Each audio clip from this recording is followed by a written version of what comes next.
Breaking లో చూస్తున్నాం. Raj news కథనాలకు స్పందన వచ్చింది. వేములవాడ రాజన్న ఆలయంలో జరుగుతున్న అక్రమాలపై వరుస కథనాలకు దేవాదాయ శాఖ స్పందించింది.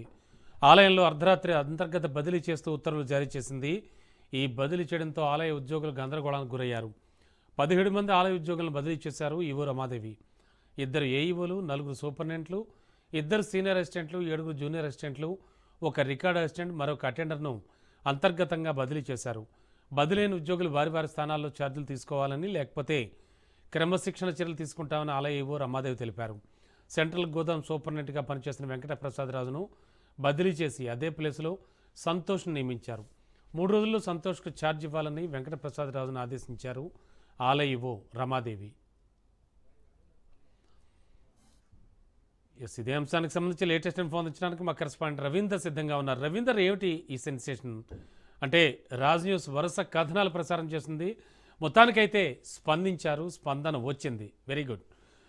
ఈ అంతర్గత బదిలీలు ఏమంటూ ఉన్నారు ఎంప్లాయీస్?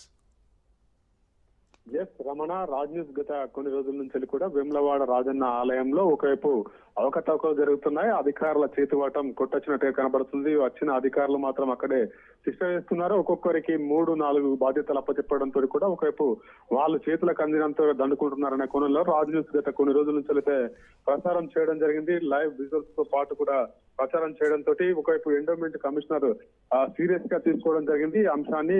అంశాన్ని సీరియస్ తీసుకున్న అనంతరం కూడా ఒకవైపు ఈవో రమాదేవికి అయితే ఆదేశాలు జారీ చేయడం జరిగింది.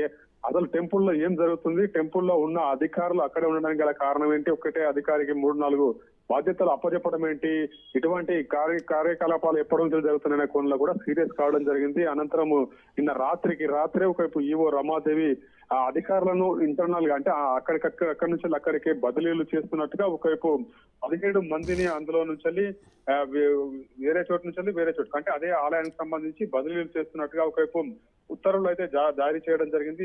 2 ఏఈఓలు, 4 సూపరింటెండెంట్లు, అదేవిధంగా సీనియర్ అసిస్టెంట్లు 2, అదేవిధంగా జూనియర్ అసిస్టెంట్లు 7, ఒకరు రికార్డ్ అసిస్టెంట్లను, మరొకరు అటెండర్ ను కూడా అంతర్గతంగా బదిలీలు చేసినట్టుగా ఒకవైపు ఆదేశాలు జారీ చేయడం జరిగింది. ఎవరైతే రేపటి నుంచి విధుల్లో పాల్గొన్నారో వారిని కంపల్సరీ శాఖపరమైన చర్యలు తీసుకోవడం జరుగుతుంది. వాళ్ళకు మెమో కూడా జారీ చేస్తారనే కోణంలో కూడా సీరియస్ గా ఆమె బదిలీలు చేస్తూ అదేవిధంగా సీరియస్ గా వార్నింగ్ ఇవ్వడం జరిగింది. అయితే ఇప్పటికే సూపరింటెండెంట్ వెంకటరాజు ప్రసాద్ ను మనం ఇప్పటికే అక్కడ చేతివాటం చూపించడానికి కోణంలో కూడా ఒకవైపు 3 బాధ్యతలు అప్పచెప్తున్నారనే కోణంలో కూడా అక్కడ మనము ఈ వార్తలు కథనం చేయడం జరిగింది.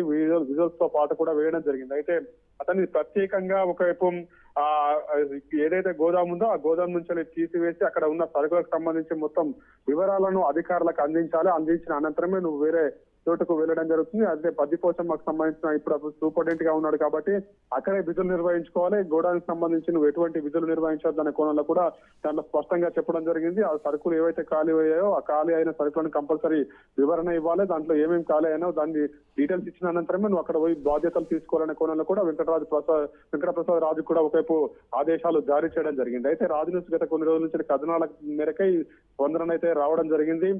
ఎట్టకేలకు ఎండోమెంట్ కమిషనర్ సీరియస్ గా తీసుకోవడం జరిగింది. దేవాదాయ శాఖ కూడా దీనిపైన ఒక నిఘా పెట్టి ఒక సీరియస్ గా తీసుకోవడంతో ఈ బదిలీలను అయితే ఈవో రమాదేవి చేయడం జరిగింది. రాత్రే ఒకవైపు ఆదేశాలు జారీ చేస్తూ ఉత్తర్వులు జారీ చేయడం జరిగింది. ఎవరైతే 17 మంది అధికారులు ఉన్నారో ఉద్యోగులు వాళ్ళని కంపల్సరీ రేపు ఇవాళ నుంచి విధుల్లో హాజరు కావాలి. విధుల్లో హాజరు కాని పక్షాన కంపల్సరీ వాళ్ళని కూడా మెమో ఇచ్చి వాళ్ళకు కూడా శాఖపరమైన చర్యలు ఉంటాయనే కోణంలో కూడా ఒకవైపు ఆదేశాలు జారీ చేయడం జరిగింది. అయితే రాజు కథనాలకే ఈ స్పందన రావడం జరిగిందని చెప్పవచ్చు Ramana. Okay, thank you Ravinder.